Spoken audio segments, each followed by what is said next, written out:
दुनिया के सबसे बड़े लोकतंत्र के लोकसभा में स्पीकर आदरणीय ओम बिरला जी, मैं उनका सबसे पहले धन्यवाद और आभार प्रकट करता हूं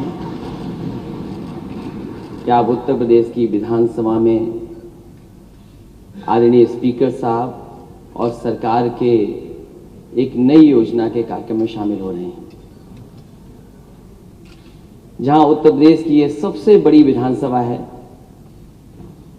हमारे माननीय सदस्य चुन करके आए हैं इस सदन में, जहां हम सब बैठे हैं। और जब मैंने पहली तस्वीर इसकी देखी सदन की, तो मुझे लगा कि कोई आईटी सेंटर का उद्घाटन होने जा रहा है। मैं इस विधानसभा को आईटी से ई विधान बनाने के लिए अपने अध्यक्ष जी का बहुत बहुत धन्यवाद और आभार प्रकट करूंगा, और सरकार ने जो सहयोग किया है उसके लिए बधाई देना चाहता हूं। जैसा जानकारी मिली है कि इसके माध्यम से सब जानकारी सदस्यों को मिल जाएगी और इसका प्रशिक्षण भी होगा। प्रशिक्षण के माध्यम से हम सब सीख भी लेंगे। जो नए सदस्य हमें दिखाई दे रहे हैं या बहुत सारे ऐसे सदस्य दिखाई दे रहे हैं जो टेक्नोलॉजी से परिचित हैं, ये बहुत सारे माननीय सदस्य ऐसे भी हो सकते हैं जो टेक्नोलॉजी पहली बार देख रहे हो। मैं अध्यक्ष जी से निवेदन करूंगा कि जहां आप पेपरलेस कर रहे हैं, वर्चुअल हमारी विधानसभा शुरू होने जा रही है, वहां हमारे जो पुराने सदस्य हैं उनकी हार्ड कॉपी तो रहेगी। और जहां तक ट्रेनिंग की बात है, क्योंकि अब सभी सदस्यों को एक साथ ट्रेनिंग मिलेगी, मैं अध्यक्ष जी से निवेदन करूंगा कि मैं और मुख्यमंत्री जी की अलग कराइए ट्रेनिंग।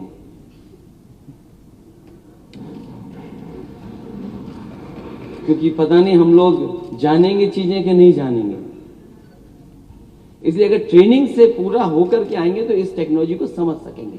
और मुझे खुशी है कि सरकार इस तरफ ध्यान दे रही है कि जो आईटी का जितना भी इस्तेमाल करेंगे उतना ही ट्रांसपेरेंसी बढ़ेगी। मुझे याद है जो पुराने स्पीकर थे हमारे, उन्होंने भी शुरुआत की थी कि विधानसभा में जो हमारी लाइब्रेरी है उसको ई लाइब्रेरी बनाया जाए, कैसे नेटवर्किंग हो सके, जो हम आपस में कंप्यूटर से जुड़ सकें। और आज एक कदम और आगे जा रहे हैं, जहां टेक्नोलॉजी मिलती रहेगी या टेक्नोलॉजी का बढ़ावा देंगे उतना ही हमारे काम करने में आसानी रहेगी। पूरा का पूरा एक जगह जानकारी मिलना। मुझे याद है कि जिस समय मैं डायल 100 योजना का शुरुआत कर रहा था, उस समय बहुत सारे लोग उस टेक्नोलॉजी को इंट्रोड्यूस नहीं होने देना चाहते थे, कारण कुछ भी हो। जब फाइल देखी गई तो उसमें बहुत बड़ी नोट लिखी हुई थी कि इस टेक्नोलॉजी के हो जाने से ये होगा। लेकिन मुझे अच्छी तरह याद है कि जो जो चीजें लिखी गई थी उन चीजों को जवाब देते हुए और डायल 100 को इंट्रोड्यूस किया गया। और मुझे खुशी है इस बात की कि देश में सबसे बेहतरीन रिस्पांस सिस्टम आज अगर किसी के पास है तो उत्तर प्रदेश के पास है। वहीं हेल्थ के सेक्टर में भी हेल्थ इंफॉर्मेशन शुरू किया गया था कि सीएससी में डॉक्टर अगर देख रहे हैं और देखने के साथ साथ उसको दवा क्या दी जा रही है। कई बार ऐसा होता था कि मरीज आए और डॉक्टर बैठे हैं, क्योंकि मरीज तब तक नहीं जाता जब तक उसको दवा नहीं मिल जाए। एक बार जब सरकार में थे तो मुझे जानकारी मिली कि मरीज बीमारी तो दिखा रहा है दूसरी और दवाई मिल रही है दूसरी। उस समय हेल्थ इंफॉर्मेशन जो सिस्टम लगा था उसके माध्यम से पता लग पा रहा था कि आखिरकार वहां सीएससी में हो क्या रहा है। इसी तरह जितनी भी टेक्नोलॉजी का इस्तेमाल होगा, मैं समझता हूं ट्रांसपेरेंसी, अकाउंटेबिलिटी, और जब हम लोग इस्तेमाल करेंगे तो शायद करप्शन भी कहीं ना कहीं हम दूर कर सकेंगे। मुझे याद है एग्रीकल्चर डिपार्टमेंट में जिस समय डीबीटी सिस्टम को लागू किया जा रहा था, एग्रीकल्चर विभाग बहुत ज्यादा तैयार नहीं था।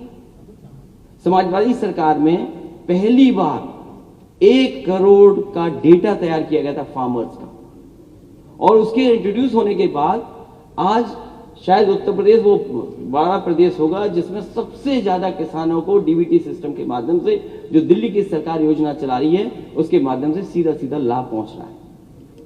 इसलिए मैं अध्यक्ष जी को बधाई दूंगा, सरकार के मुख्यमंत्री जी को बधाई दूंगा कि आपने टेक्नोलॉजी को इंट्रोड्यूस किया है। इसी तरह और टेक्नोलॉजी का इस्तेमाल होगा तो कहीं ना कहीं चीजें और आसान होंगी, इंफॉर्मेशन और पहुंचेगी, लोगों तक पहुंचेगी, क्योंकि आज जो दुनिया है वो इसी टेक्नोलॉजी के सहारे चल रही है। और टेक्नोलॉजी जितनी कर्मचारी इसमें शामिल रहे हैं, जिनकी वजह से आज हम देख सकते हैं और देश में कह सकते हैं कि हमारी विधानसभा ई विधान हो गई है, ई विधानसभा है। मैं उनको भी बहुत बहुत बधाई देता हूँ।